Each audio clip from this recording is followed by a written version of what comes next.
स्वयंसेवक संघ को जो सामाजिक संगठन है 100 वर्ष की यात्रा कंप्लीट होने जा रही है। बीबीसी से एक ने प्रश्न पूछा कि विश्व में युवाओं की सबसे बड़ी संगठन नॉन गवर्नमेंटल संगठन कौन सी है। भारत का राष्ट्रीय स्वयंसेवक संघ यह विश्व का सबसे बड़ा non governmental youth organisation. Bharat के बाहर सप्ताह में एक दिन शाखा लगती है, उसका नाम है हिंदू स्वयंसेवक संघ। हिंदू स्वयंसेवक संघ 5 जिसको कहते हैं खंड कॉन्टिनेंट्स में भी है, 55 देशों में है, 1500 शाखाएं हैं। सप्ताह में एक बार चलने वाले को हम शाखा कहते हैं। तो जो आप विदेश में रहते थे, लोगों की पहले क्या सोच थी, अब संघ के बारे में क्या सोच बदली है? आरएसएस वाला मैंने AK-47 लेके घूमता होगा, उसके आगे पीछे 2-3 बॉडीगार्ड्स होंगे, वो किधर है पीछे। वहाँ विदेशों में भी यही जो संघ की प्रार्थना है, नमस्ते सदा वत्सले। वहाँ हम जो गीत प्रार्थना कहते हैं, सर्व मंगल मांगल्याम देवीम सर्वार्थ साधिकाम। तो क्या लगता है कि अखंड भारत होना चाहिए, विश्व गुरु बनना चाहिए? आपने रवि जी एक पुस्तक लिखी है जिसमें आपने जावा और इंडोनेशिया से 10 लाख मुसलमानों को आपने हिंदू धर्म में अपने पुनः धर्मांतरण करने की बात कही है। पिछले 50 साल में 10 लाख मुसलमान हिंदू बने हैं। कहीं भी तलवार के जोर से नहीं बनाया है, किसी को पैसा देकर नहीं बनाया, क्योंकि हिंदू खुद ही वहाँ बहुत ही गरीब है। संघ को 100 वर्ष हो रहे हैं, तो योग का महत्व किस तरह से बढ़ा है? थोड़े दिन के बाद प्रधानमंत्री का मुझे फोन आया, ये पुस्तक क्यों नहीं छापा? भाई जिसको छापना है वो छापेगा, तो मैं छापना चाहता हूँ, मुझे परमिशन चाहिए। अगर आप छापना चाहते हो तो फिर इसमें आपका संदेश होना चाहिए। उन्होंने अपना संदेश भी दिया उसको। फिर मैंने पूछा कि आप छाप के क्या करेंगे? मैं इसे 200 देशों में भेजने लगा। आपने RSS जर्नी कैसे स्टार्ट की, कैसे निकली? तो विद्यार्थी परिषद में इंजीनियरिंग कॉलेज पढ़ते पहले मैं अपने जिला का रहा, बाद में मैं प्रांत का रहा, मैं अखिल भारतीय बन गया। 1975 में संघ का प्रचारक करके निकला। तो आपके पिताजी ने कभी डांटा कि आप कहाँ जा रहे हैं? माता पिता को संघ मालूम नहीं था, इसलिए उनको लगा कि ये क्या आवारा घूम रहा है, क्या कर रहा है ये। रवि जी, बांग्लादेश में हिंदुओं के साथ जिस तरह से नरसंहार हुआ, उस पर भी आपकी टीम लगातार काम कर रही है। दुनिया में सबसे कमजोर वर्ग है तो बांग्लादेश का हिंदू, इसके पर कोई भी बोलता नहीं। भारत एक भी न्यूज़ चैनल, न्यूज़पेपर लिखता नहीं है। का युद्ध चल रहा है और रशिया और यूक्रेन का, इस पर आपका क्या कहना है? और दूसरा सवाल मेरा, जो अमेरिका ने ट्रैफिक लगा है भारत पर, तो युद्ध करना इनके DNA में है। जब तक DNA को साफ करने के लिए भगवद गीता नहीं जाएगा, ये DNA वैसे युद्ध करते रहेगा। तो इसलिए इन लोगों को पैसा खिलाकर बहुत सारे डीप स्टेट हमारे देश को तोड़ने के लिए कम कर। आपको लगता है कि 2014 के बाद जो ग्लोबल पॉलिटिक्स में भारत आगे बढ़ा है? हर भारतीय को लगता है कि मैं यहाँ का नरेंद्र मोदी बनूंगा। नमस्कार, भारत रफ्तार में आप सभी का स्वागत है। इस वक्त हमारे साथ मौजूद हैं रवि कुमार जी, राष्ट्रीय स्वयंसेवक संघ के वरिष्ठ प्रचारक हैं और लंबे समय तक भारत से दूर रहकर राष्ट्र के लिए काम किया है इन्होंने, और इंजीनियर रहे। 1975 में पूर्णकालिक के रूप में राष्ट्रीय स्वयंसेवक संघ से जुड़े थे। रवि जी, बहुत बहुत स्वागत है। धन्यवाद। श्रोताओं को भी नमस्कार। रवि जी, राष्ट्रीय स्वयंसेवक संघ को जो सामाजिक संगठन है 100 वर्ष की यात्रा कंप्लीट होने जा रही है संघ की। तो जो ये 100 वर्ष की यात्रा है, इसमें आप किस तरह से देखते हैं? मैं आपको बीबीसी ने जो कहा बताता हूँ। बीबीसी से एक ने प्रश्न पूछा कि विश्व में युवाओं की सबसे बड़ी संगठन नॉन गवर्नमेंटल संगठन कौन सी है। गवर्नमेंटल बोलेंगे कि चीन के पास जो आर्मी है, रेड आर्मी, वो ही सबसे बड़ा होगा। वो नहीं, नॉन गवर्नमेंटल NGO जिसको कहते हैं, ऐसी विश्व में युवकों की सबसे बड़ी संस्था कौन सी है। तो बीबीसी का उत्तर देने वाला अधिकारी ने कहा कि हमारे पास आंकड़ों के साथ हम नहीं बता सकते हैं, क्योंकि उतने आंकड़े हमारे हाथ में नहीं है, लेकिन दुनिया भर में हमारा नेटवर्क है, उसके आधार पर मैं बताता हूँ। भारत का राष्ट्रीय स्वयंसेवक संघ यह विश्व का सबसे बड़ा non governmental youth organisation, BBC ने कहा है। तो इस प्रकार से दुनिया के कई लोग संघ के बारे में अच्छी तरह जानते हैं। तो जी आप 40 से ज़्यादा देशों में रहे हैं, अलग अलग लोगों से आपसे मिलना हुआ होगा इस दौरान, और संघ के बारे में भारत के बाहर क्या सोच है, और वहाँ कुछ स्वयंसेवक अलग अलग ऑर्गेनाइजेशन भी चलाते हैं, क्या सोच है, किस तरह से आपने काम किया, किस तरह की आपकी यात्रा रही? भारत के बाहर सप्ताह में एक दिन शाखा लगती है, उसका नाम है हिंदू स्वयंसेवक संघ। हिंदू स्वयंसेवक संघ 5 जिसको कहते हैं खंड कॉन्टिनेंट्स में भी है, 55 देशों में है, 1500 शाखाएं हैं। सप्ताह में एक बार चलने वाले को हम शाखा कहते हैं। उसमें अधिकांश युवा वर्ग ही आते हैं। कुछ देशों में जहां यातायात के कारण दूर दूर तक जाना पड़ता है, तो परिवार के सभी लोग एक साथ आते हैं। तो संघस्थान में महिलाओं की अलग शाखा, पुरुषों की अलग शाखा, बच्चों की अलग शाखा होती है, और आखिरी में प्रार्थना के समय एकत्र वो आते हैं। और कुछ देशों में महिलाओं की शाखा अलग, पुरुषों की शाखा अलग लगती है। ये एक है शाखा महिलाओं की जब होती है उसका नाम है हिंदू सेविका समिति। इसके अलावा दुनिया में विश्व हिंदू परिषद के भी काम हम देखते हैं। सेवा कार्य हम बहुत सारे करते हैं। उदाहरण के लिए हर साल हम ऑस्ट्रेलिया में क्लीन अप ऑस्ट्रेलिया डे के दिन बड़ी मात्रा में काम करते हैं, और ऑस्ट्रेलिया के बगीचे हैं, पब्लिक पार्क है, वो सबको साफ सुथरा रखने के लिए हम लोग अपना समय देते हैं।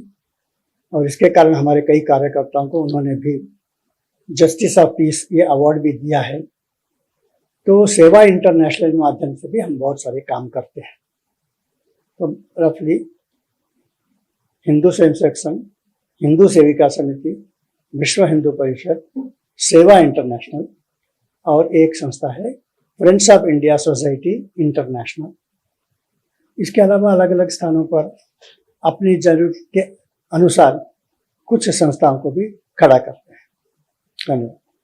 रवि जी, कितना बदलाव आपको लगा, क्योंकि शुरुआत में जब संघ की स्थापना हुई थी उस समय, और बाद में जैसे जैसे बढ़ता गया ये संगठन, आज 100 वर्ष पूरा करने जा रहा है संगठन, तो जो आप विदेश में रहते थे, लोगों की पहले क्या सोच थी, अब संघ के बारे में क्या सोच बदली है? दुनिया में पहले समाचार का माध्यम केवल न्यूज़पेपर होता था। मैं विदेश में 1982 में गया, 1982 में। उस समय आप पत्र भी लिखते थे, विदेश से भारत में पत्र पहुंचने में 7 दिन, फिर बाद में वो पत्र देखेंगे, उसका उत्तर देंगे, फिर से 7 दिन, बीच में 3-4 दिन उन्होंने समय लिया होगा। तो ऐसे हमको कम्युनिकेशन करने में बहुत कठिनाई होती थी। इसके कारण 15-20 दिन लग जाते थे कोई भी विषय पूछने के लिए। लेकिन आजकल व्हाट्सएप का ज़माना है, ट्विटर और फेसबुक का ज़माना है, यूट्यूब का ज़माना है, गूगल का ज़माना है। तो आप फ़ोन उठाया, व्हाट्सएप में किसी से भी बात कर सकते हैं। दुनिया में बहुत बड़ा बदल आने के कारण पहले न्यूज़पेपर वाले हमेशा छापते थे भारत के और संघ के खिलाफ, वो सब जगह पर मिल जाता था। तो जब मैं विदेश में गया 1982 में, तो राम जन्मभूमि को लेकर बीबीसी का हमेशा एक वाक्य रहता है, Hindu fanatics on a bloody march to tear down a 16th century mosque. ये हमेशा टैगलाइन हमेशा आता था कि आतंकवादी कौन है, तो हिंदू है, और ये लोग एक मस्जिद को तोड़ने के लिए निकल रहे हैं। और इसके कारण किसी को आप कहेंगे कि मैं संघ का हूँ, मैं विश्व हिंदू परिषद का हूँ, तो बहुत सारे व्यापारी लोग आपसे नमस्ते करके निकल जाते थे। हमें क्या पढ़ना है ये आतंकवादी संगठन के साथ, ऐसे ही सोचते थे। एक बार मैं एक देश में गया था, वहाँ मेरा लेक्चर था। उन्होंने प्रचार में कहा कि एक हिंदू संगठन है आरएसएस, उसका एक कार्यकर्ता यहाँ बोलने के लिए, उसका एक विचार रखने वाला है हिंदुत्व के बारे में। तो बहुत अंदर जितने लोग थे उससे ज्यादा लोग बाहर थे, वो खिड़की से वो लोग देख रहे थे और एक दूसरे को पूछा थे कि वो आतंकवादी किधर है, वो आतंकवादी किधर है। बोला कि वही तो भाषण दे रहा है। नहीं नहीं नहीं नहीं, वो नहीं, वो आरएसएस वाला किधर है। तो उनको मैं धोती पहना हूँ, कुर्ता पहना हूँ, उनको लगा ही नहीं कि ये आरएसएस वाला होगा। आरएसएस वाला मैंने AK-47 लेके घूमता होगा, उसके आगे पीछे 2-3 बॉडीगार्ड्स होंगे, वो किधर है, वो किधर है, पूछ रहे थे। तो ये साधारण लोगों के माइंड में जो भरा गया था ड्यू टू पब्लिसिटी, तो thanks to BBC, thanks to many other Indian news journalist, इस प्रकार की छवि थी। और जब वो देखते हैं कि ये आदमी जमीन पे ही चलता है, आसमान में नहीं उड़ता है, तो उनको थोड़ा, फिर धीरे धीरे सबसे दोस्ती हो गई। सबको समझ में आया कि दिस इज रियल आरएसएस, और न्यूज़पेपर वाले तो उनको गुमराह कर रहे थे। उस समय काम करना कठिन था, क्योंकि कोई भी आपके नजदीक आने के लिए और आपके साथ बातचीत करने के लिए भी तैयार नहीं था। लेकिन जहाँ काम कठिन होता है वहाँ काम स्थिर होता है और अच्छे चलता है। तो जहाँ आपके स्वीकृति बहुत ज्यादा रहती है वहाँ आप ज्यादा, कुछ देर के लिए आपको फायदा होता है, लेकिन सभी अपने जगह पर सही है, उसमें कोई गलत नहीं, जो होता है उसके साथ। तो विदेश में मैं तो गया था 1947 में, संघ की स्थापना विदेश में हुई। कैसे हुई मैं बताता हूँ। उससे भी पहले 1936 में जब डॉक्टर हेडगेवार भी थे जिन्होंने संघ को शुरू किया, वो लाहौर गए थे, तब उनको एक लड़के ने नमस्ते कहा। कहाँ पे आए उधर? मैं आया हूँ अफ्रीका से, यहाँ पढ़ने के लिए आया हूँ, मैं स्वयं सेवक हूँ। बहुत अच्छा। फिर वो लड़का वापस गया, उसका नाम है विष्णु दयाल, वापस अपने देश में गया। वह देश था मॉरिशस, और उन दिनों में मॉरिशस में अंग्रेज लोग राज्य करते थे। यहाँ शाखा में उसने भगत सिंह के बारे में, यहाँ शाखा में उसने सुभाष चंद्र बोस के बारे में सब सुना था। तो इसलिए उसको देशभक्ति, सम्राट चंद्रगुप्त मौर्य, चाणक्य, ये सब, तो इसलिए सोचा कि मैं देश को आजाद करूंगा।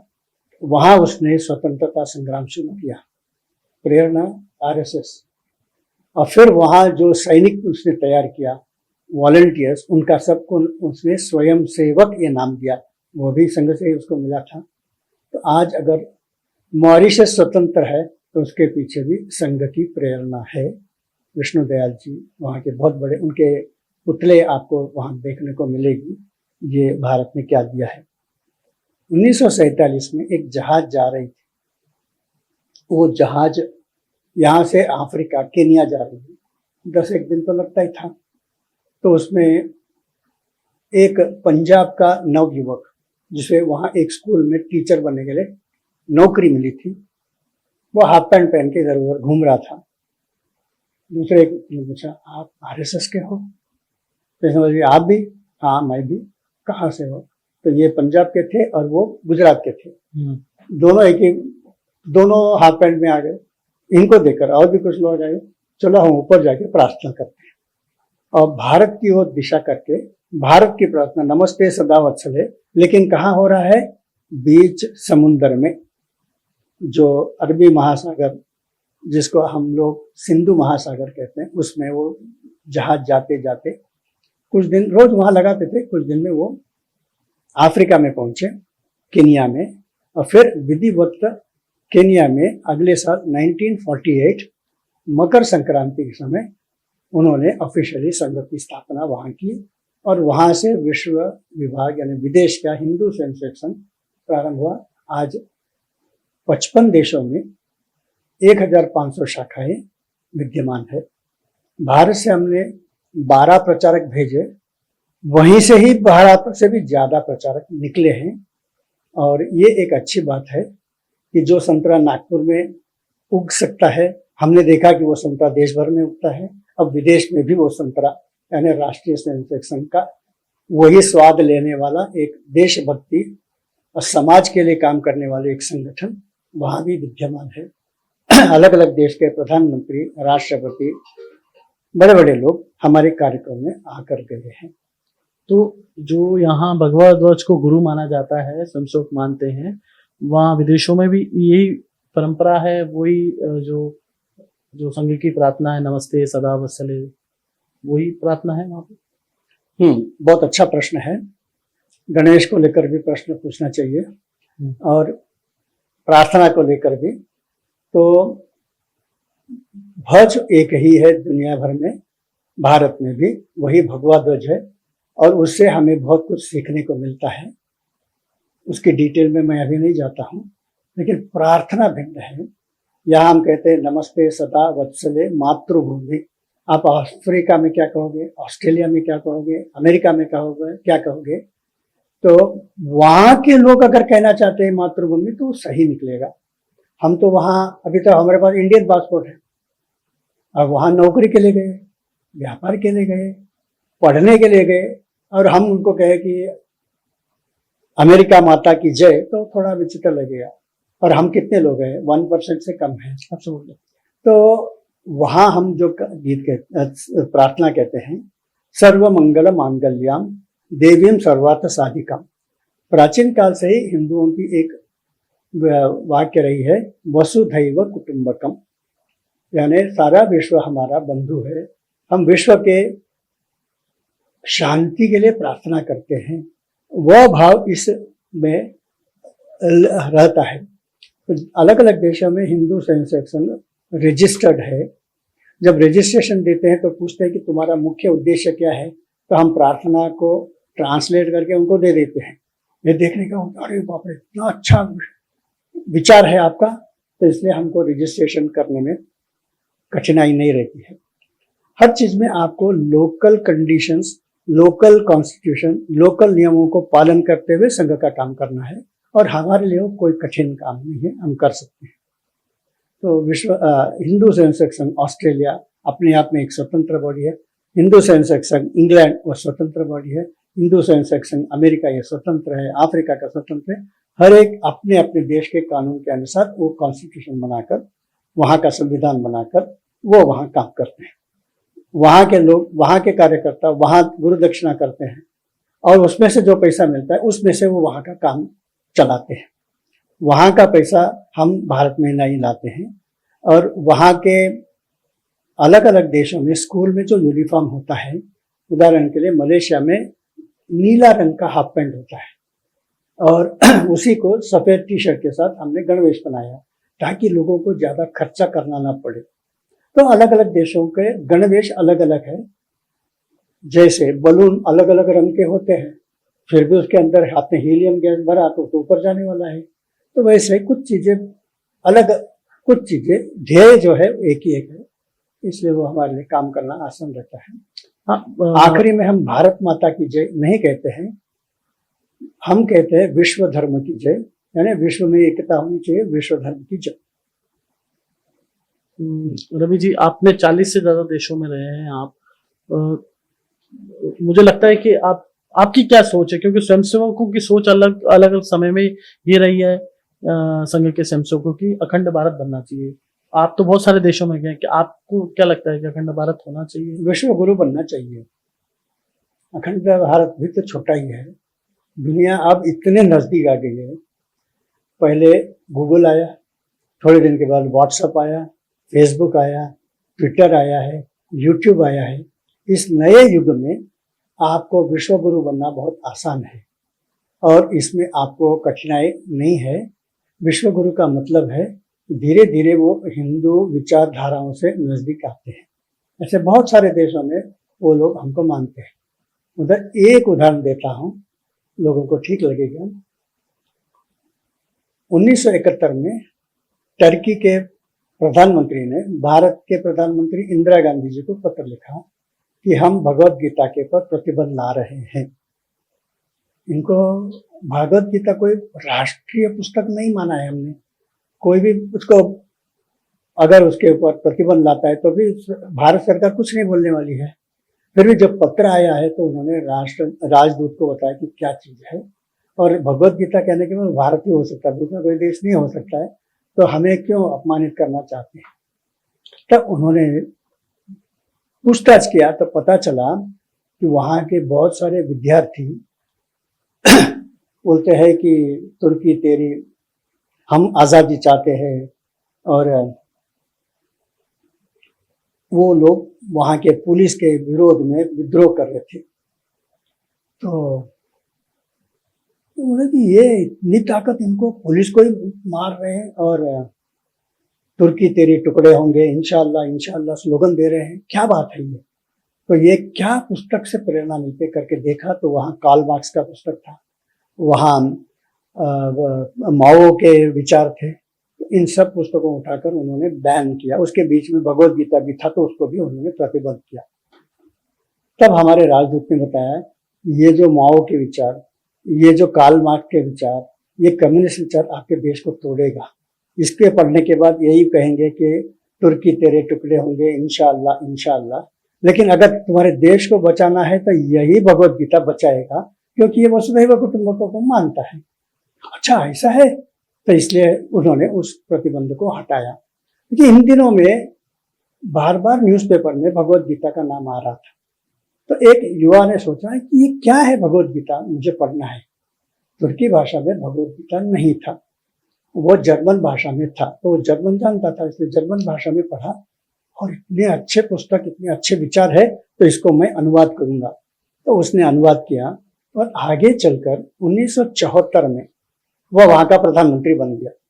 1974 से 2002 के बीच में 4 बार चुनकर आने वाला एकमेव प्रधानमंत्री मुस्तफा बुलंद एसेविट, जिसने भगवद गीता का अनुवाद उनके भाषा में किया है।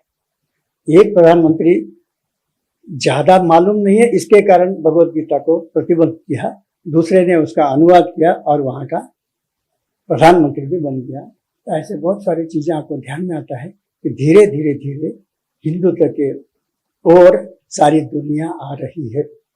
मैंने इसलिए आपको तुर्की का उदाहरण बताया क्योंकि हमने देखा कि तुर्की हमारा खिलाफ ड्रोन्स वगैरह पाकिस्तान को दिया है, तुरंत हम ये सोचेंगे कि तुर्की हमारा दुश्मन है। तुर्की में अच्छे लोग भी है और आने वाले दिनों में जब एर्दोगान नहीं रहेगा उस समय तुर्की भारत का अच्छा मित्र बनेगा, इसलिए मैंने कहा। आपने रवि जी किताब पुस्तक लिखी है जिसमें आपने जावा और इंडोनेशिया से 10 लाख मुसलमानों को आपने हिंदू धर्म में आपने पुनः धर्मांतरण करने की बात कही, वो क्या उसमें पुस्तक के बारे में थोड़ा सा आपको कई देशों में बहुत सारे लोग हिंदू धर्म की ओर आ रहे हैं, हिंदुत्व का प्रभाव भी बढ़ रहा है। अभी इन दिनों में क्रिकेट मैच चल रहा है ऑस्ट्रेलिया विरुद्ध दक्षिण अफ्रीका। दक्षिण अफ्रीका में एक समय एक बहुत अच्छा क्रिकेटर था, उसका नाम है जॉन्टी रोड्स, आपने नाम सुना होगा। तो उस समय विश्व के सबसे श्रेष्ठ वो फील्डर था। जॉन्टी रोड्स की बेटी का नाम भी उसने रखा है इंडिया। अच्छा, होता है कि मैं इतने सारे देशों में क्रिकेट खेला हूँ, इतने सारे देशों से, लेकिन जितनी विविधता, जितनी आत्मीयता, जितना प्रेम भारत में है कहीं भी देखने को नहीं मिला। इसलिए मैं बेटी को मैं प्रेम से इंडिया करके बुलाऊंगा। अच्छी बात है। तो हिंदुत्व के कारण, भारतीयता के कारण बहुत सारे लोग नजदीक आ रहे हैं। लेकिन इंडोनेशिया एक ऐसा देश है जहां वो परंपरा से हजारों वर्ष से वो हिंदू रहे हैं। 2000 साल पहले भारत की एक महासाध्वी थी कन्नगी, उनकी बेटी मणिमेखला, तमिल के ग्रंथ में लिखा है कि वो भारत से जावा में जब बहुत बड़ा अकाल हो गया था तो उसके कारण वो वहां गई थी कि वहां के लोगों के लिए, उसने शादी नहीं किया, बुद्ध भिक्षुणी बनकर वहां के लोगों की सेवा करने के लिए गई थी। लेकिन इसके लिए प्रमाण अधिक नहीं मिलता है, केवल ग्रंथ में लिखा है, इसके कारण हम नहीं कह सकते हैं, प्रमाण ढूंढना पड़ेगा। वहां के पुस्तकों को भी पढ़कर बताना पड़ेगा कि क्या मणिमेखला नाम की कोई व्यक्ति यहाँ आई थी क्या। लेकिन राजेंद्र चोल वहां जाकर साम्राज्य किया था, ये सब लोग जानते हैं। और आप इसके भी पूर्व भारत से कई ऋषि मुनि वहां गए थे। ये वहां के लोग बाली में, जावा, सुमात्रा का इतिहास जब पढ़ते हैं तो उनके काल में पता चलता है कि 2000 वर्षों से ही वहाँ के शहरों के नाम सब संस्कृत में मिलते हैं। उनकी राजधानी का नाम है जकार्ता, ये गलत है। वहां लिखा है, जकार्ता नहीं लिखा है, वहां लिखा है welcome to Jayakarta the city of victory. Jayakarta ये शुद्ध संस्कृत नाम है। तो वैसे आप इंडोनेशिया में आप देखेंगे तो चप्पे चप्पे पर हिंदुत्व मिलेगा। और दुनिया का सबसे बड़ा रामायण रामलीला होता है तो जावा में होता है। उस रामलीला में एक्टिंग करने वाले सारे लोग वहाँ के मुस्लिम ही होते हैं, लेकिन आत्मीयता भाव से वो लोग रामायण में। और वहाँ का जो सुल्तान कहता है कि सीता का पात्र तो मेरी पत्नी ही करेगी या मेरी बेटी करेगी, और वैसे और रात भर वो लोग, शनिवार के दिन छुट्टी होता है, दिन रात भर वो 2-3 बजे तक रामलीला गांव गांव में अलग अलग स्टाइल में करते हैं। तो उसमें तो वहाँ 1000 साल 2000 साल पहले मजपहिट साम्राज्य था, जो हिंदू साम्राज्य था। वो भी वहाँ के बच्चों को पढ़ाया जाता है कि हमारे पूर्वज हिंदू थे और उन्होंने साम्राज्य की स्थापना की थी। उसमें एक रानी का नाम आता है शीमा। उसने एक नियम बनाया कि मेरे यहाँ कोई भी झूठ नहीं बोलेगा, मेरे यहाँ कोई भी चोरी नहीं करेगा, उसके लिए मृत्यु दंड। तो किसी ने ये जो कहती है सचमुच ये ऐसा ही है क्या, यहाँ के लोग कभी चोरी नहीं करेंगे क्या? तो बगल वाला जो राजा है तो एक बहुत बड़े बक्से में हीरे मोती लाकर चौरस्ते में रख दिया, खोल के रख दिया। अब देखता हूं क्या होता है। 1 साल हो गया, 2 साल हो गए, किसी ने उसको हाथ नहीं लगाया। लेकिन कुछ बच्चे वहां खेलने के लिए गए थे तो उन्होंने देखा कि इधर कुछ पड़ा है, तो ऐसे देखा है, तो दूसरे ने बताया कि वहां मत जाओ, उसको हाथ मत लगाओ। एक शरारती लड़का गया तो उसका पैर लग गया उसको। तो रानी ने कहा कि मृत्यु दंड है ना, मृत्यु दंड, भले वो मेरा बेटा भी क्यों ना हो, उसको मृत्यु दंड देने वाली हूँ। सबने बताया कि वो तो राजकुमार है, बेटा है, उसको मृत्यु दंड। बच्चों को समझ में नहीं आता है चोरी करना क्या है, वो हीरा मोती क्या है, किसको समझ में आता है। उसने बोला कि नहीं, जो दंड है वो दंड है। तो सब लोगों ने बताया कि आपको देना ही है तो उसका पैर काट दो। तो इसलिए उसके पैर काट दिए। वो उसका ही बेटा था, शीमा का। इतना उन्होंने कठोरता से इस नियम को पालन किया। इसलिए आज आप जब बाली जाते हो, वहां आप होटल में रुकते हो तो होटल में बताएंगे आपका रूम नंबर 502। चाबी नहीं देते हैं, बोलते यहाँ तो चोरी होती ही नहीं है, चाबी किस लिए चाहिए, हम तो चाबी रखते ही नहीं है। कई पर्यटक विदेश से आने वाले लोग एयरपोर्ट डेनपासार में उतर के सामान एक कोने में रख देते हैं। 2-3 दिन के लिए आवश्यक टॉवल वगैरह लेकर वो घूमने के लिए चले जाते हैं। 3 दिन के बाद वो आते हैं, अपना सामान लेकर चले जाते हैं। ये सब आपको दुनिया में और कहीं नहीं मिलेगा। ये बोलते हैं ये हमको हिंदू धर्म ने सिखाया है। तो जो हिंदू धर्म थे, तो इसके कारण वहाँ का एक संस्था है, उसका नाम है परिषदा हिंदू धर्म। वहाँ 14,000 छोटे छोटे द्वीप है, दुनिया का सबसे बड़ा द्वीप समूह है आर्किपिलागो। वहाँ के लोगों में जाकर बताया कि तुम्हारे पूर्वज हिंदू थे, तुम भी हिंदू हो, ऐसे कहकर सब मुसलमानों को हिंदू बनाया उन्होंने। 10 लाख लोगों को हिंदू बनाया है।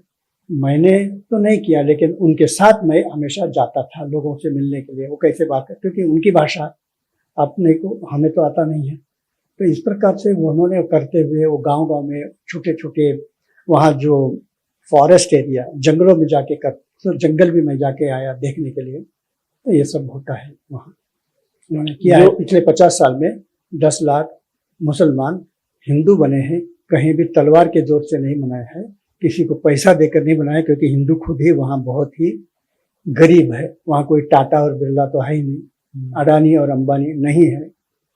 तो इसके ऊपर मैंने फिर यहाँ आकर पुस्तक भी लिखा अपने अनुभव के आधार पर, वहाँ जो कुछ देखा उसके आधार पर।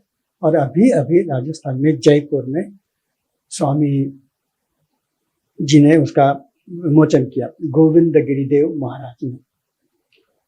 आप टाटा बिरला की बात कर रहे थे, रतन टाटा जी से आपके बड़े अच्छे रिश्ते रहे हैं। मैंने सुना है कि वो आपसे बड़ा मिलता जुलते रहते थे। उनके बारे में कुछ अनुभव, अब तो इस दुनिया में नहीं है, लेकिन आपसे उनके कैसा आपको अनुभव हो उनके साथ में जीवन? भारत में आप किसी से भी पूछेंगे तो रतन टाटा कहते हैं, सब लोग आदर के साथ नाम लेते हैं। कुछ लोगों के आंख में से आंसू भी आते हैं। इतने एक महान व्यक्ति हमारे देश में होकर गए, ये सोचना भी बहुत मुश्किल है। मेरे लिए वो आदर्श कई थे, वे थे, अब्दुल कलाम थे, सब महान लोग थे। आधुनिक काल में भी ऐसे लोग हो सकते हैं। अब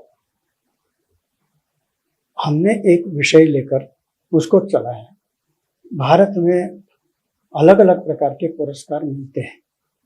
किसी ने क्रिकेट में अच्छा खेला तो अर्जुन अवार्ड मिलता है, किसी ने सिनेमा में अच्छा एक्टिंग कर रहे तो उसको फिल्म फेयर अवार्ड मिलता है।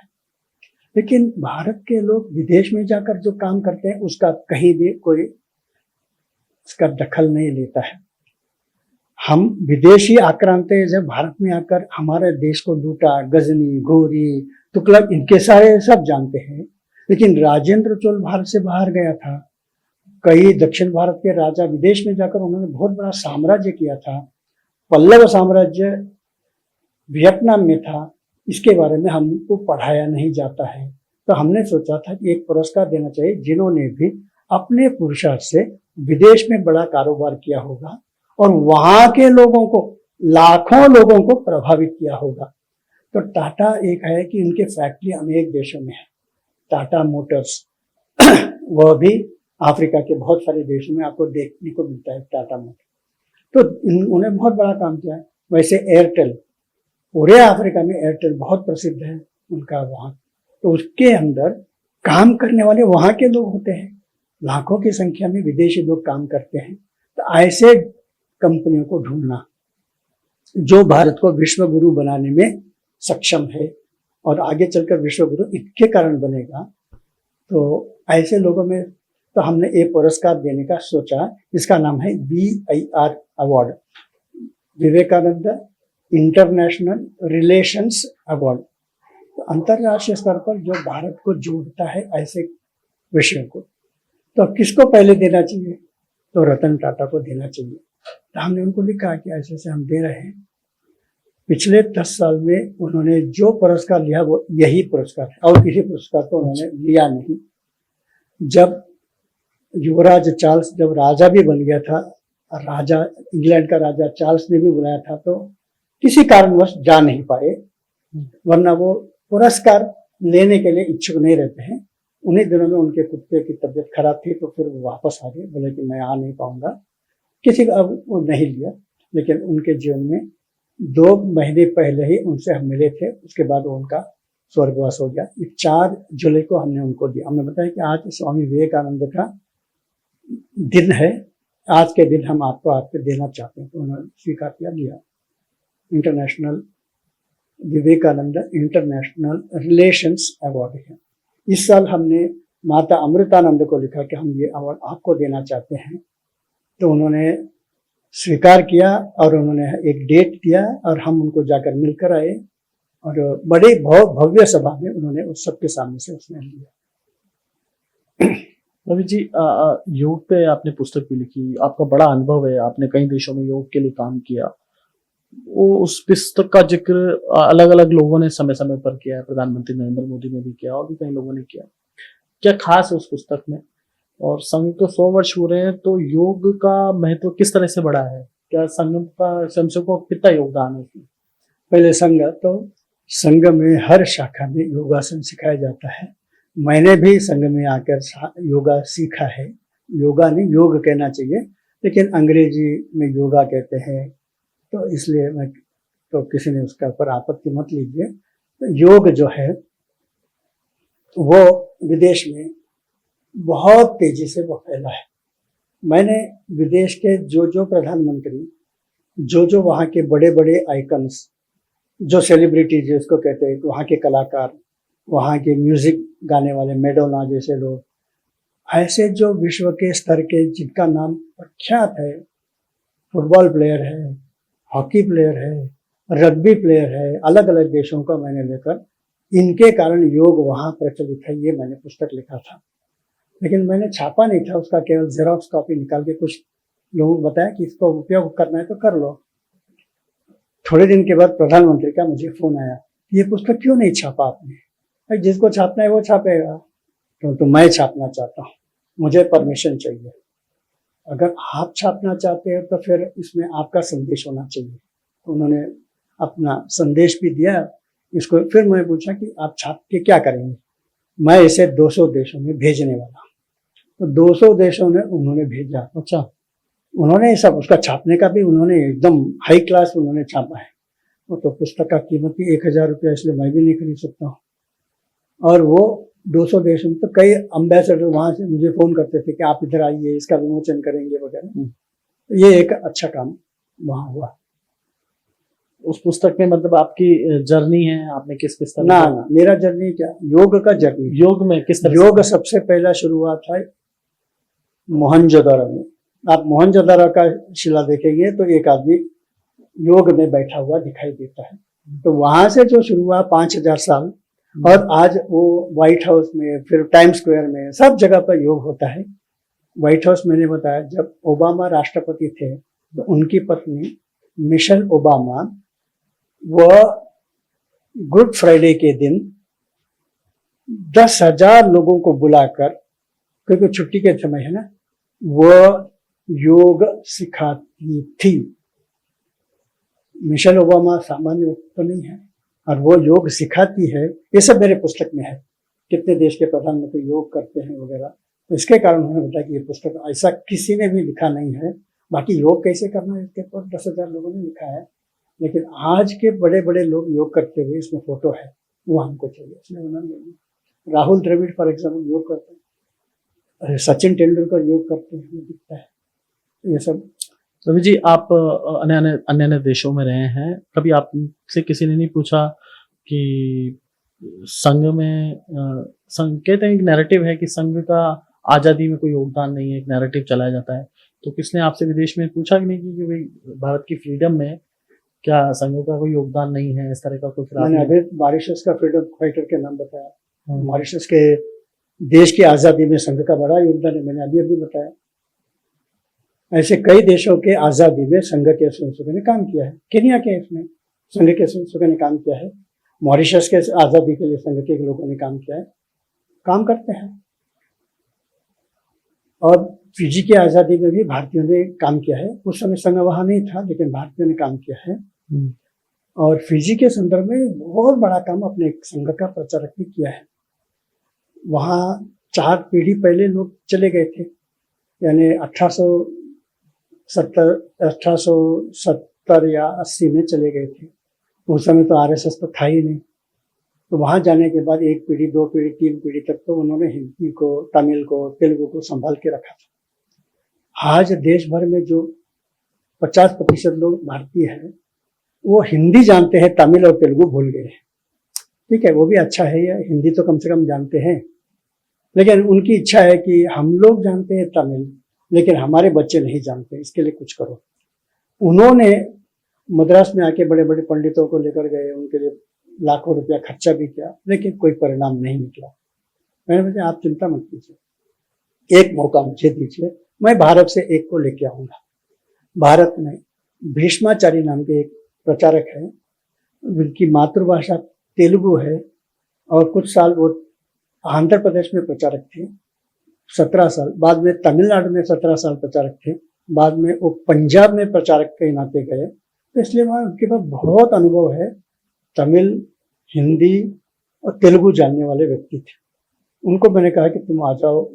वे आए, और वहाँ समस्या है कि हमारे नवयुवक 8वीं 9वीं 10वीं पढ़ने वाले बच्चों को तमिल सिखाना है। 6 महीने के बाद वहाँ उन्होंने 500 युवकों का एक सम्मेलन किया, एक वर्कशॉप, अभ्यास वर्ग।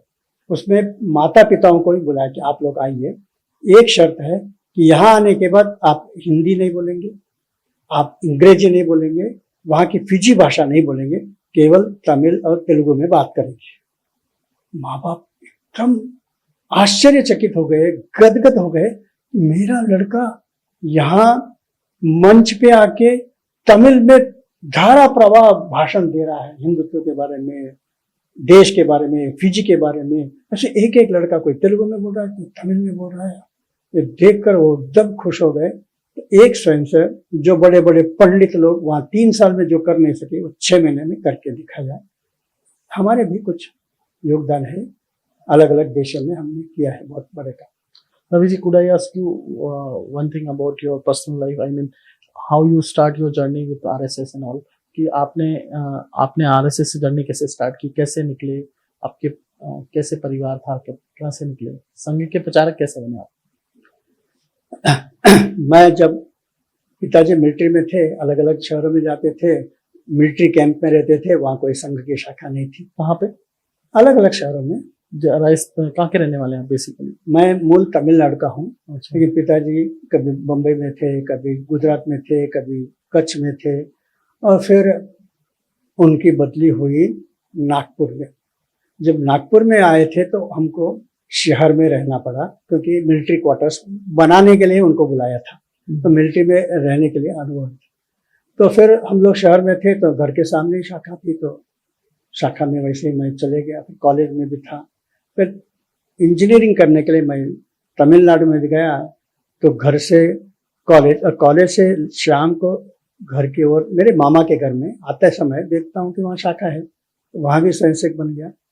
फिर 1969 में विद्यार्थी परिषद के अखिल भारतीय अधिवेशन में मैं चले गया था, और वहाँ मुझे जबरदस्ती जनरल सेक्रेटरी बनाया। वहाँ का स्टेट का? नहीं, ऑल इंडिया जनरल सेक्रेटरी। अच्छा। क्योंकि उसके पहले मैंने स्टेट का वाइस प्रेसिडेंट था मैं विद्यार्थी परिषद में। अच्छा। तो विद्यार्थी परिषद में इंजीनियरिंग कॉलेज पढ़ते पढ़ते पहले मैं अपने जिला का रहा, बाद में मैं प्रांत का रहा, मैं अखिल भारतीय बन गया। और फिर मैं 1975 में संघ का प्रचारक करके निकला। 1982 में विदेश में मुझे भेजा गया। तो शुरू में संघ ने ये कहा कि हम विदेश में किसी को नहीं भेजेंगे, क्योंकि जब तक भारत सक्षम नहीं होता है, संघ का प्रचारक वहाँ प्रभावी ढंग से काम नहीं कर सकता है। और विदेश में दूसरा है कि एक रविवार छोड़कर आप संघ का काम कर भी नहीं सकते, सब लोग अपने अपने जीवन में व्यस्त रहते हैं, कोई मिलने के लिए भी नहीं आता है, तो किसको भेजना, नहीं भेजना चाहिए। बाद में लेकिन विदेश के लोग बोलते थे हमको एक प्रचारक चाहिए, हमको एक प्रचारक चाहिए, भेजिए करके। बाद में 1982 में सरसंघ चालक थे उस समय, उनका नाम है मधुकर दत्तात्रेय देवरस, यानी बाला साहब देवरस। उन्होंने बताया कार्यक्रम में कि मैंने ढूंढ लिया है जिसको भेजना है, रवि कुमार को भेजना है, तो मेरी अनुमति है। तो मेरे पास भावराव देवरस आए और उन्होंने बताया, देखो तुमको बाला साहब देवरस जी ने सेलेक्ट किया है, अब आपको विदेश जाना है। तो ठीक है, जाऊंगा, जहां बोलेंगे वहां जाऊंगा। उस समय उन्होंने बताया कि विदेश हम आपको भेज रहे हैं, तुम कहाँ रहोगे हमें मालूम नहीं, कौन तुमको खाना खिलाएगा हमें मालूम नहीं, लेकिन जाकर काम करना है। हाँ, करता हूँ मैं। और जब भी तुमको लगता है कि मेरे से काम नहीं हो रहा है, चुपचाप वापस आ जाओ, हम तुमको प्रश्न नहीं पूछेंगे कि क्यों वापस आया, और यहाँ बहुत काम है, इसमें लगा देंगे। लेकिन आज तक मैंने ये नहीं कहा कि मेरे से नहीं हो रहा है। 1948 में केन्या में संघ का काम शुरू हुआ, मेरे यहाँ तो 1982 में मैं केवल पर्यटक के नाते गया, और धीरे धीरे मैं वहीं रह गया। वहाँ का ही एक, कहाँ गए थे पहली बार? First time Hong Kong. हांगकांग में हमने अप्लाई किया, एक लॉयर को लगाया, तो मुझे वहाँ का रहने का परमानेंट रेसिडेंट ये मिल गया, लॉन्ग टर्म वीजा मिल गया। उसके कारण मैं थाईलैंड, मलेशिया, सिंगापुर, इंडोनेशिया, ये सब देशों में प्रवास करने लगा। तो आपको आश्चर्य लगेगा कि 1983 में मलेशिया में पहली बार आया, लोगों से मिला, और 100 शाखा करने वाले पहला देश मलेशिया था, केन्या नहीं, यूके नहीं, अमेरिका नहीं, लेकिन ये हुआ। फिर साधारणतः विदेश में प्रचारक यानी केवल विस्तारक निकलते हैं, 2 साल के लिए निकलते हैं, फिर वापस चले जाते हैं। ऐसे अमेरिका में, इंग्लैंड में कई लोग निकले। दीर्घकाल प्रचारक मलेशिया से 8 निकले। अच्छा, पूर्णकालिक। उसमें विदेश में पहले प्रचारिका, वो भी मलेशिया की मलर। तो कई चीजें करने का मुझे एक अच्छा अवसर मिला। फिर मेरा एक इच्छा रहती है वहाँ के इतिहास का अभ्यास करना। उसके आधार पर मैंने सिंगापुर वालों को बताया कि सिंगापुर सरकार कहती है कि 200 वर्ष हुआ है। 200 वर्ष पूर्व यहाँ एक अंग्रेज आया था, उसका नाम है स्टैमफोर्ड रैफल्स, इसलिए हम 200 वर्ष सिंगापुर मनाएंगे।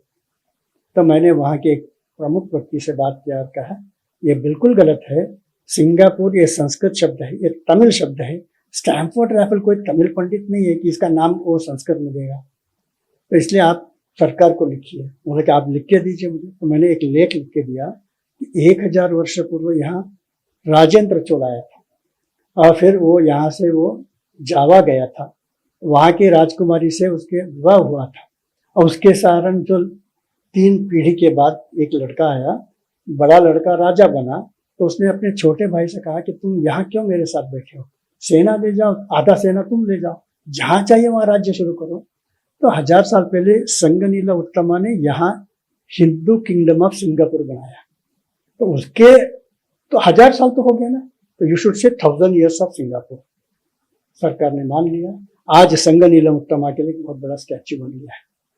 अब 200 साल पहले ये जो तुम बता रहे हो स्टैनफोर्ड राइफल आया था, उसको लाने वाला एक तमिल आदमी था, एक तमिल व्यापारी था, और इस देश व्यापार के लिए प्रसिद्ध है। तो पहला व्यापारी जो था वो उसका नाम है नारायण पिल्ले। उसने यहाँ रियल एस्टेट में काम किया, टेक्सटाइल में काम किया, दुकानें सब चलाई। तो उसको आपने गर्व करना चाहिए।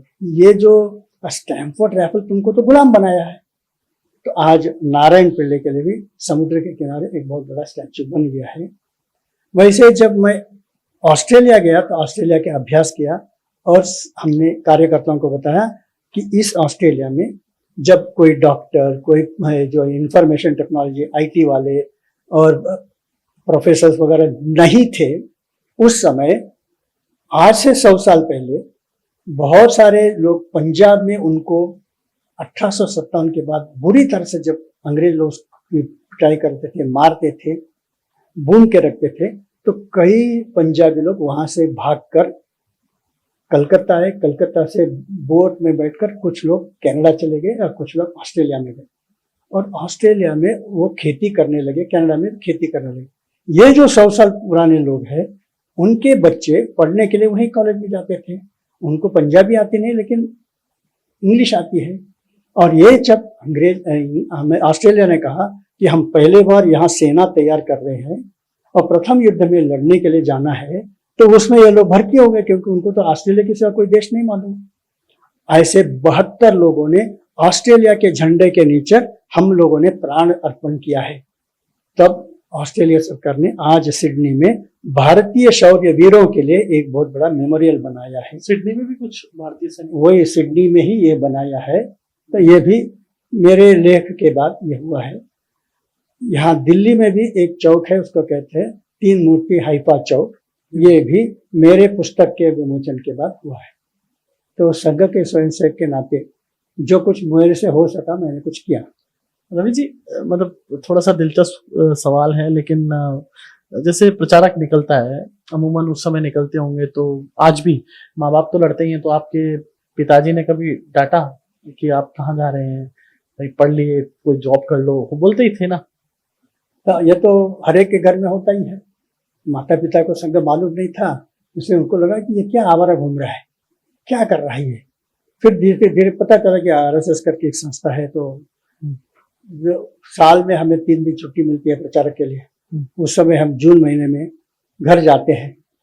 पिताजी कभी बात नहीं करते थे, डांटा कभी? कुछ भी नहीं, बात ही नहीं करते थे। और मैं होते हुए मेरे माँ के पास मेरे बारे में बहुत डांटते थे। तो मुझे लगा कि ये तो कुछ मैं कुछ कर ही नहीं सकता हूँ। लेकिन साथ में ये भी पूछते, जरा उसको पूछो, मैं भी वहीं खड़ा हूँ, कि उसको वापस जाने के लिए टिकट खरीदना है क्या, उसको पैसे चाहिए क्या, पॉकेट मनी चाहिए क्या, वगैरह सब। अच्छा। तो मुझे लगा कि ठीक है, ये अभी तक इनका गुस्सा उतरा नहीं है। लेकिन एक बार मैं घर से किसी दोस्त को मिलने के लिए, वो लोग नागपुर में रहते थे, तो नागपुर से मैं अपने दोस्त के यहाँ साइकिल लेके चले गया। जिसके यहाँ गया वहाँ वो नहीं था, इसलिए वापस आते समय मैं पीछे के से मैं घर के अंदर दूसरे कमरे में बैठा। एक घर में मेहमान आए थे। हमेशा मेरे पिताजी मेरे यही बताते होंगे कि वो आदमी, वो लड़का जो आवारा घूमता है, उसका कोई ठिकाना नहीं है, वगैरह वगैरह। तो वैसे उन्होंने पूछा, तुम्हारा आवारा बेटा वापस आ गया ऐसा लगता है। तो कि कौन आवारा है, मेरा बेटा थोड़ी आवारा है, वो देशभक्त है, देश के लिए काम करता है, वगैरह बोल रहे थे। तब मुझे पता चला कि इतने से जो डांटते थे वो असली नहीं है, अभी जो कह रहे हैं वो सही है, जबकि मैं वहां नहीं हूँ, मैं दूसरे कमरे हूँ। ये भी उनको मालूम नहीं था। तो समझ में आया कि वात्सल्य नाम का एक चीज होता है, उसके कारण वो डांटते हैं, लेकिन अंदर से है मैं जो कर रहा हूँ उसके बारे में अच्छा फील चलता है। अच्छा, जब आप मैं इसी कहानी को इसलिए पूछ रहा हूँ कि हमने बहुत सारे प्रचारकों से बात की है, तो उनके जीवन से जुड़े ये किस्से बड़े इंपॉर्टेंट होते हैं। जैसे आप पहली बार आपने कहा विदेश गए तो यहाँ से बोला गया पैसे नहीं हो तो भी आपको वापस आ जाना है, लेकिन आपको अपने हिसाब से ही देखना है कि उस समय तो समझ के पास पैसा भी नहीं था, कुछ लोग मदद भी नहीं करते थे, और एक बार तो रोग 1975 में तो रोग भी लग गई थी। तो वो कैसी कंडीशन, किस कंडीशनों में आपने वहां पे काम किया, क्योंकि वहां मदद किसने की, कैसे हुआ? आप गए तो चलो जाने आने का तो हो गया होगा, लेकिन वहां रुकना और लोगों के घर पे खाना, यहाँ तो प्रचारक को फिर भी भारत में तो खाना खिला देते होंगे, विदेशों में तो टाइम नहीं है लोगों के पास, सबसे बड़ी प्रॉब्लम है। तो कैसे आपने सरवाइव किया, ये बड़ा इंपॉर्टेंट। वहाँ हम लोग मंदिरों में उतरते थे, पत्र लिख देते थे कि मैं आ रहा हूँ, और एयरपोर्ट में कोई आपको लेने के लिए नहीं आता है। आपको ही वो ढूंढते ढूंढते वो मंदिर में चले जाना, वहाँ सामान रखना। मंदिरों में लोग आते हैं, उनसे मिलना, दोस्ती करना, धीरे धीरे वहाँ से काम शुरू करना, कुछ ना कुछ। एक बार थाईलैंड में मैंने सामान रखा, इतने में वहाँ चुनाव होता है, कौन प्रेसिडेंट बनेगा कमेटी का। एक कमेटी आता है, दूसरे कमेटी का, तो नए कमेटी वाले पुराने कमेटी के सारे लोगों को निकाल देते हैं रूम से। ये सब उसके समय आए थे ना, ये छोड़ के जाओ, निकल जाओ निकल जाओ। मेरे सारे सामान उठा के उन्होंने रास्ते में रख दिया, बोले कि निकल जाओ। अब अनजान शहर में एक दो बारी मैं आया हूँ, 3 दिन रहता हूँ, 4 दिन रहता हूँ, क्या आपकी दोस्ती होगी? वो बोले कि आप यहाँ नहीं रह सकते। अभी सुनने के सिवाय कोई मार्ग नहीं है। ऐसे में खड़ा हूँ, इतने में कहा, रवि जी आप क्या हो गया? तो ऐसे कर रहा, उससे को बताया कि भाई ये तो धर्म के प्रचार के जाए, इनको क्यों निकाल रहे हो? उन्होंने बोला रखना है तो तुम अपने घर में रखो, यहाँ मत रखो। ठीक है रवि कुमार, तुम मेरे घर आ जाओ। उसने जो गुस्सा किया, इसके कारण मेरा फायदा, उसके घर चले गए। आज तक हमारी उसकी अच्छी दोस्ती चलती है। वो भी सामान्य आदमी। ये स्ट्रगल का आपका एक पॉइंट था कि आप मतलब रात को हो सकता था कि कहीं और सोना पड़ता, कोई और स्ट्रगल करना पड़ता। भगवान है ना, वो मदद करता है।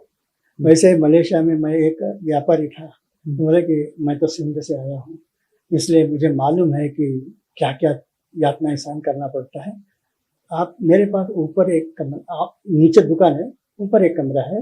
मेरे लिए बहुत सारे गेस्ट आते हैं व्यापार के संबंध में, कोई अफ्रीका से आता है, कोई सऊदी अरेबिया से आते हैं, वो लोग रहते हैं उधर।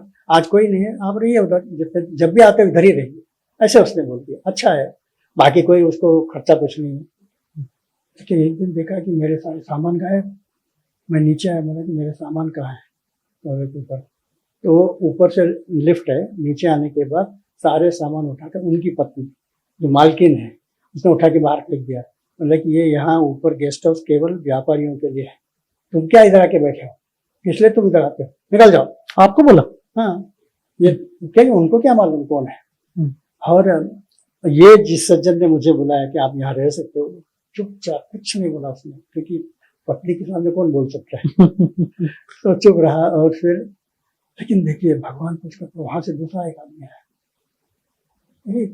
कौन है तुम? तो मैं बोला ऐसा ऐसा है, ये सब क्या है? तो मेरा ही सामान है। कहाँ जाने वाला? तुम चलो मेरे साथ। न जान न पहचान, बोलता कि मेरे साथ चलो। आ गया मैं उसके साथ। उसके कम देखो ज्यादा सुविधा नहीं है, मैं एक हॉस्टल में रहता हूँ, तुम भी उसके साथ रह सकते हो, कोई चिंता नहीं, बाद में देखेंगे, और एक मंदिर में जाके देखेंगे। ऐसा हुआ। ऐसे अनुभव आते रहते हैं, मुझे लगता है बहुत सारे लोगों को आया होगा। सबसे मतलब दिल आपको जीवन भर याद रहने वाला अनुभव कौन सा था? यही था 2 अनुभव जो आपने बताया? ये तो ऐसा कोई, हम इन सब चीजों को बहुत ध्यान क्यों देने का, एक बार ही होता है, 2 बार होता है, हमेशा थोड़ी होता है। कितने सारे देशों में मैं गया, ऐसा बाद में नहीं हुआ। आज ऐसा है कि संघ के संसद सब जगह पे पहुंच गए, उस समय नहीं थे, अब पहुंच गए, इसलिए आप बहुत अच्छा आराम से जा सकते हैं। फिर आज शाखा सब जगह पे, इसके कारण नए प्रचारक को ऐसा कुछ होता नहीं। मेरा क्या था कि मैं पायनियर जिसको कहते हैं, पहला आदमी था ना, तो इसलिए ये समस्या होती है। बाद में आने वालों को नहीं होना चाहिए, ये मेरा काम है, कर्तव्य है, मैंने किया। तो अभी मलेशिया, सिंगापुर, थाईलैंड में जाने वाले के लिए ऐसी कोई समस्या नहीं। लेकिन दूसरा याद रहने वाला एक घटना बताता हूँ। मैं भारत के बारे में बहुत पढ़ते रहता हूँ ना, थोड़ा थोड़ा। उन दिनों में पढ़ने के लिए इंटरनेट वगैरह नहीं था, लाइब्रेरी में बैठ के पढ़ना पड़ता है, नोट्स निकालना पड़ता है, उसके आधार पर मैं भाषण देता था। तो एक प्रोफेसर ने देखा कि बाप रे, जितना आपने भारतीय गणित के बारे में बोला है, मैं गणित के ऊपर पीएचडी किया हूँ, मेरे नीचे 7 लोगों ने पीएचडी किया है, लेकिन जो तुम जानते हो मैं नहीं जानता हूँ। तो मैं यहाँ इंजीनियरिंग कॉलेज में तुम्हारा लेक्चर लगाता हूँ, ठीक है? मैं इंजीनियरिंग कॉलेज में जाकर भारत के प्राचीन काल में यही इंजीनियरिंग के गणित वो लोग कैसे सॉल्व करते थे ये मैं बताया। वो सब गदगद हो गए। एक ने बोला कि यहाँ दुनिया का सबसे बड़े संस्था को कहते हैं द ब्रिटिश रॉयल सोसाइटी, वहाँ आप अर्ज नहीं कर सकते कि मुझे भाषण देना है करके, वो लोग तय करते हैं किसको बुलाना है, उसका मैं एक मेंबर हूँ, मैं वहाँ तुमको बुलाऊंगा। वो दुनिया के जैसे जगदीश चंद्र बोस को बुलाते हैं, सीवी रामन को बुलाया है, गणितज्ञ रामानुजन को बुलाया, ऐसे लोगों को बुलाते हैं। आप आएंगे क्या? यहाँ आऊंगा, मैंने अभ्यास किया है इसलिए मैं वही रखूंगा। तो उन्होंने ब्रिटिश रॉयल सोसाइटी में मुझे बुलाया, मैं समझता हूँ कि मेरे लिए बहुत बड़ा। और फिर वहाँ के अध्यक्ष ने बोला कि thanks for coming, but remember one thing, अगर आइंस्टीन भी आएंगे तो केवल 40 मिनट भाषण देना अलाउड है, क्योंकि यहाँ के जो सामने बैठने वाले सब बड़े बड़े विद्वान हैं, कोई भी विषय होगा तो उनको मालूम रहता है, इसलिए थोड़ा थोड़ा बता दिया, वो लोग सुन लिए, बस ठीक है। और 20 मिनट प्रश्नों का, फिर चाय करके जाएंगे। ठीक है, मैंने अपना इंडियाज कॉन्ट्रीब्यूशन इन मैथमेटिक्स ये विषय रखा। 40 मिनट हो गया तो 2 लोग खड़े हो गए, अरे तुम्हारे पास तो बहुत सारा ज्ञान है, we want to hear everything. तो मेरे के प्रेसिडेंट साहब ने बोला, तो प्रेसिडेंट ने बोला कि यही लोग तो बोलते हैं कि हमको बोर मत करो करके। नहीं, तुम्हारा बोरियत नहीं है, हमको पूरी तरह से सुनना है। तो करते करते और प्रश्नों का उत्तर देते रहा, तो 2.5 घंटे बज गए, रात को 10 बज गए।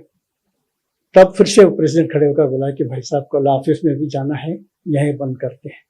और उसने धन्यवाद देते हुए बताया कि मेरे जीवन में या रॉयल सोसाइटी के इतिहास में किसी ने 2.5 घंटे तक भाषण दिया ऐसा मेरे ध्यान में ही नहीं है, शायद ये एकमेव ऐसा होगा, ऐसा उसने बताया। तो मेरे लिए वो भी एक अच्छा सर्टिफिकेट है, याद रहने वाला।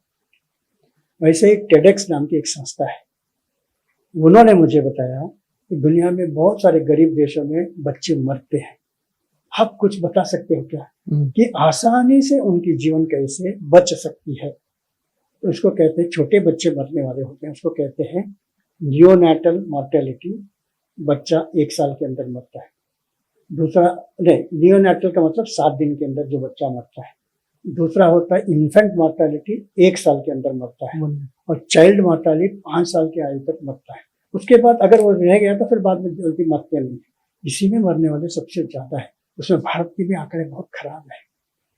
हम तो नेपाल से भी गए गुजरे हैं, स्वच्छता नहीं था, लेकिन नरेंद्र मोदी के कारण ये स्वच्छता अभियान, टॉयलेट अगर सब बना के दिया है कंक्रीट का, इसके कारण ओपन डिफिकेशन नहीं होने के कारण लाखों बच्चे आज नहीं मर रहे हैं। वो एक सत्य है।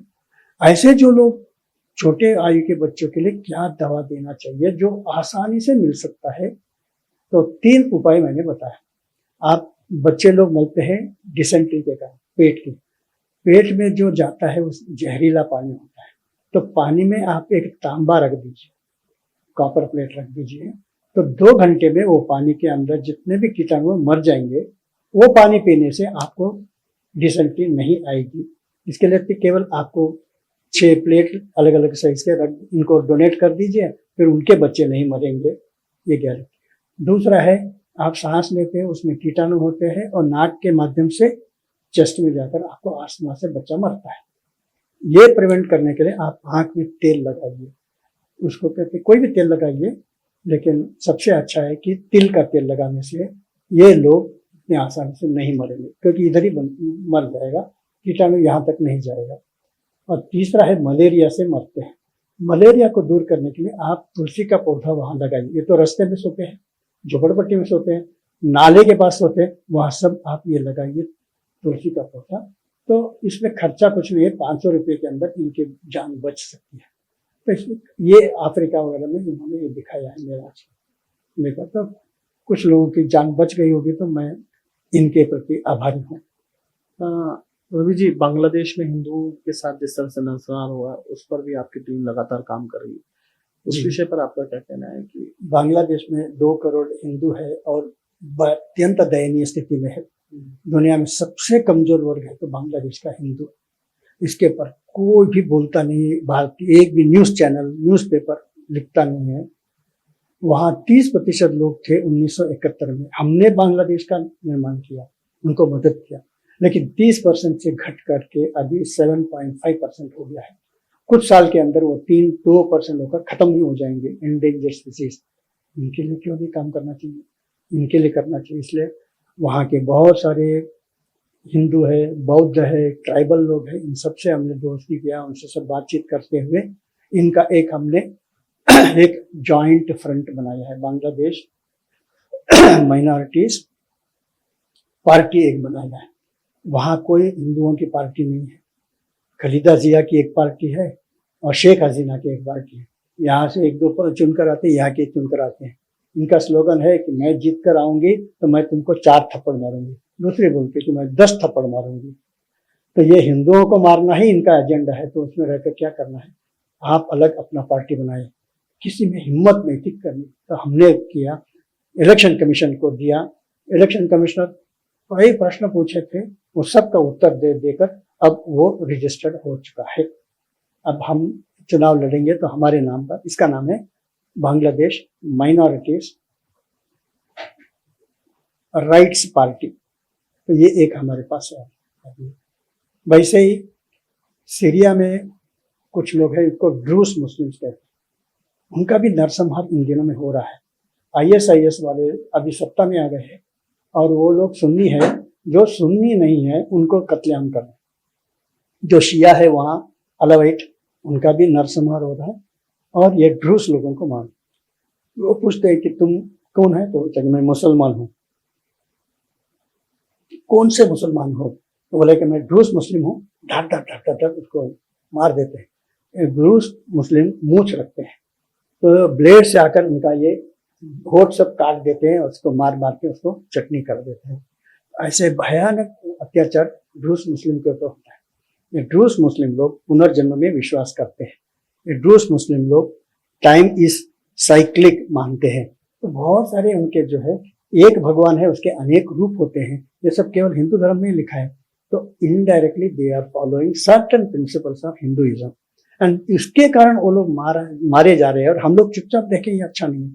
तो इनमें से बड़े बड़े लोगों को सब मिलाकर हमने यूनाइटेड नेशन में, हमने यूरोपियन यूनियन में इनकी आवाज उठाई है, बांग्लादेश की भी आवाज उठाई है। 2 अंतिम सवाल। यूक्रेन और का जो युद्ध चल रहा है और रशिया और यूक्रेन का, इस पर आपका क्या कहना है? और दूसरा सवाल मेरा, जो अमेरिका ने ट्रैफिक लगाया है भारत पर, उस पर आपका क्या? देखिए, यूक्रेन में भी हरे राम हरे कृष्णा काम कर रहा है, रशिया में भी हरे राम हरे कृष्णा काम कर रहा है।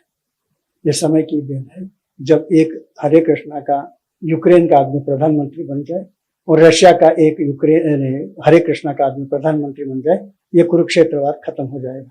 तब तक ये चलते रहेगा। पिछले 2000 साल में यूरोप में शांति था, ऐसा कोई भी 50 साल आप ढूंढ के निकाल नहीं सकते।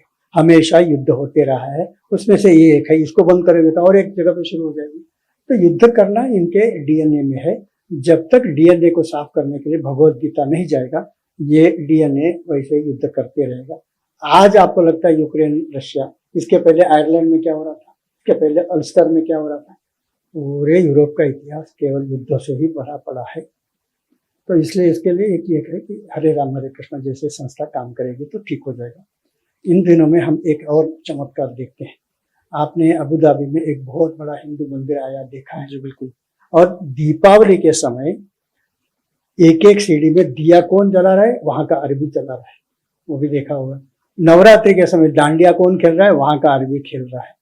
अब हमने क्या करना चाहिए? आप जो पॉडकास्ट कर रहे हो, आप रामायण के छोटे छोटे एपिसोड, रामायण में एक गिलहरी आता है और वो एक एक कंकड़ डालता है, राम से तू बता। तो राम जी उसको प्रेम से उसके ऊपर हाथ फिराते हैं। अरे जानवरों को भी प्रेम करना चाहिए, कोई बताने वाला चाहिए ना। ऐसे छोटे छोटे कहानियां रामायण और महाभारत में बहुत अच्छे हैं, जो कोई भी विदेशी आदमी समझ सकता है। ऐसे छोटे छोटे रील बनाकर अरबी भाषा में और फारसी भाषा में, चाइनीज भाषा में डालोगे तो युद्ध समाप्त होगा। यूक्रेन भाषा में, रशियन भाषा में डालोगे तो युद्ध समाप्त होगा। ये तो आप कर सकते हैं। आजकल ट्रांसलेशन करना बहुत आसान है। आपने हिंदी में बना दिया और आर्टिफिशियल इंटेलिजेंस से आपने उसको अरबी में बना दिया, उसको फारसी में बना दिया, और वहां भी हमारे कार्यकर्ता है जो आपको बताएंगे कि ये शब्द के जगह पे ये शब्द करो, थोड़ा थोड़ा 10% जो ठीक करना है वो करके दे देंगे। करने वाला कौन है बताइए? आप करेंगे? मैं करूंगा, आपको मैंने आप बताइए, आप करने के बाद मुझे बताइए। और अलग अलग भाषाओं में बनाए, छोटे छोटे एपिसोड बनाए। रामायण महाभारत दुनिया को आने वाले हजारों वर्ष तक प्रेरणा देगी। हमारे ईरान में लड़कियां हिजाब उठा उठा कर फेंक रही है, हमको नहीं चाहिए, हमको आज़ादी चाहिए। तो आप यहाँ के रानी लक्ष्मीबाई, यहाँ के अहिल्याबाई होलकर, इतने सारी महिलाएं होकर के सत्य के लिए लड़ा। इसके छोटे छोटे रील्स डालोगे तो उनको कितना प्रेरणा मिलेगा। हम जो कर रहे हैं सही कर रहे हैं, हम सत्य के लिए लड़ रहे हैं, इसलिए हमको ये जीतेंगे, ये विश्वास आएगा। इतना तो हम कर सकते हैं, हम तो वहां नहीं लड़ रहे, तो यहाँ से भेज। रवि जी, वो ट्रैफिक जो लगाया अमेरिका ने, इस पर आपका क्या स्टैंड है, और भारत ने जो जवाब दिया उस पर भी क्या? देखिए, टैरिफ, वहां का पेट्रोलियम गैस हम 19% लेते हैं और चाइना 41% लेता है। चाइना के ऊपर कोई टैरिफ नहीं। क्यों? वो बोला है कि ठीक है, रेयर अर्थ हम नहीं देंगे। एक ही शब्द में तुरंत वो लुढ़क गया और वापस आ गया। दुनिया केवल शक्ति की भाषा जानती है। अच्छा, भारत डेमोक्रेसी है और यहां तुम्हारे अंदर आपके पास देशभक्त एक भी विरोधी दल नहीं है। ये भारत के डेमोक्रेसी की सबसे बड़ी कमजोरी है। मैं तो सब संसदों को कहता हूं कि तुम कांग्रेस में क्यों नहीं जाते हो, तुम समाजवादी पार्टी में चले जाओ। जब तक ये पार्टियां देशभक्त नहीं होंगे, तुम्हारा रूलिंग पार्टी कुछ नहीं कर सकता है। तो इसलिए आपको उसे सक्षम करने के लिए उस पार्टी में तुमको जाना पड़ेगा। ये तो वहां वंशवाद चालू है, क्योंकि किसको बनाना प्रेसिडेंट, कोई है ही नहीं कैंडिडेट। लाखों की संख्या में अगर संघ के स्वयंसेवक इन संस्थाओं में जाएंगे तो ये लोग चुनकर आएंगे। ये बहुत जरूरी है। तो इसलिए इन लोगों को पैसा खिला खिलाकर बहुत सारे डीप स्टेट हमारे देश को तोड़ने के लिए कम कर रहे हैं। इसको ठीक करने के लिए एक तो उपाय मैंने बताया, दूसरा है कि हमें अपने देश के इतिहास ठीक तरह से पढ़ना चाहिए, समझना चाहिए। उसी से ही एक नया ऊर्जा आएगा। दुनिया में भारत को चाहने वाले देश भी बहुत है। इसने जो टैरिफ लगाया हमारे ऊपर, एक पाइपलाइन लगाया है रूस से यूरोपियन जर्मनी में, और वो टैप खोलकर 51% लिक्विड गैस वहां जा रहा है, उसके ऊपर कोई टैरिफ नहीं। हमारे यहाँ तो कोई पाइपलाइन नहीं है, पाइपलाइन है चाइना के पास, क्योंकि यही दो बॉर्डर कंट्री, उनके ऊपर टैरिफ नहीं, केवल इंडिया के ऊपर। क्योंकि सबको डर लगता है कि सबसे बुद्धिमान व्यक्ति दुनिया में कोई है तो भारत में। अमेरिका के इतने सारे कंपनी के जो सीईओ बन गए भारतीय बन गए, इसलिए उनको डर लगता है कि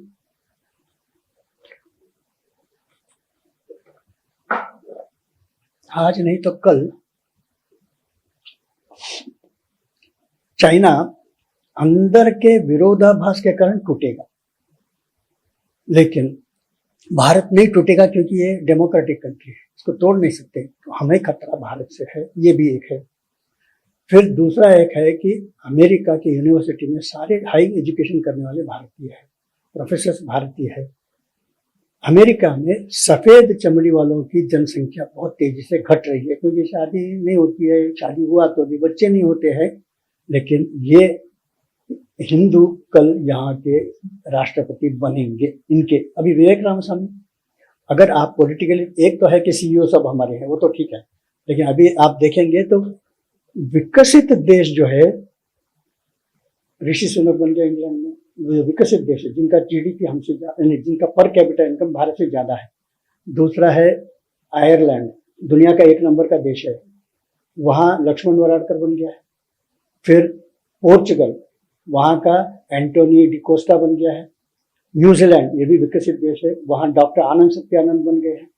और कमला हैरिस अमेरिका में बन गए। तो 5 विकसित देश में अभी बात लो है, तो 10 विकसित देश में और 5 साल में हो जाएंगे। ये एक डर है सबको, दुनिया को। फिर दूसरा है, इस ट्रम्प के इधर, इनके यहाँ रिपब्लिकन कैसा आता है कि पार्टी के अंदर तुमको चुनकर आना पड़ता है। तो पार्टी के अंदर टक्कर किसने दिया था मालूम है? ट्रम्प को खिलाफ सेकंड नंबर पे कौन है? नम्रता हेली, वो पंजाब की लड़की, वो नंबर 2 पे है। और अगर किसी भी कारण से, क्योंकि ट्रम्प के ऊपर किसी ने गोली चलाई, बच गया, फिर ट्रम्प के ऊपर केसेस है, उसने व्हाइट हाउस के ऊपर आग लगाया था जब वो चुनाव हार गया था, तो उसके केस में भी वो जा सकते हैं अंदर। कई चीजें हैं, उसके कारण विरोधाभास के कारण ट्रम्प को अगर नीचे उतरना पड़ा तो अमृता हेली बन जाएगी राष्ट्रपति, या विवेक रामास्वामी बनेगा, वो भी उसके बगल में खड़ा है। तो ये सब। दूसरा, अगर जेडी वैंस भी बनता है तो उसकी पत्नी तो उषा है चिलकुरी।